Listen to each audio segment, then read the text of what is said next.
And I want to talk about one lesson that I learned early in my mentoring days. I love it when someone invites me to speak into their life. And I used to jump at every single chance I got. But what I found was like a bunch of times, it was kind of like just running on a treadmill. Have that one person, or in my case, there were multiple people that said, hey man, will you mentor me? Can you help me? Will you coach me? Yeah, sure. They had a problem and they wanted to talk frequently. They wanted time on the calendar. They wanted, some kind of cadence lock because they needed accountability. All good signs. But they just wanted attention about their problem. They were not committed to taking any action that we discussed on our calls or lunches or breakfasts. And it happened so frequently, I'm like, man, maybe I suck as a mentor. And so I was talking about this to one of my coaches back in the day. And like, have you experienced this? And he says, yes. He says, you need to differentiate between a customer and a student. And I said, oh, what do you mean? Like they asked for a mentor, I want to help them out. He's like, yeah. It's like some people will be entirely irresponsible with your time.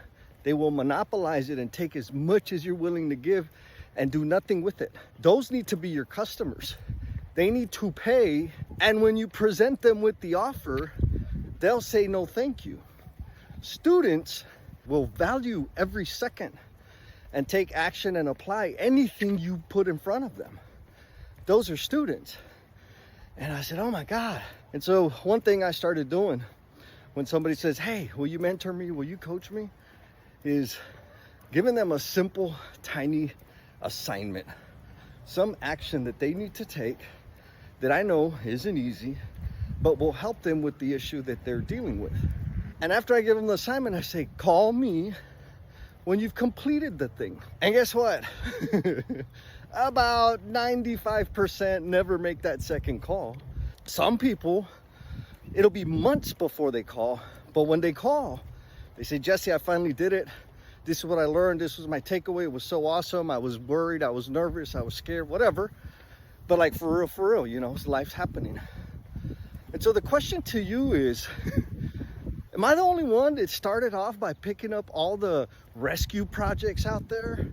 And if not, what's your cheat code for filtering through the people that just want attention for their problem and are not at all committed to taking action on their problem?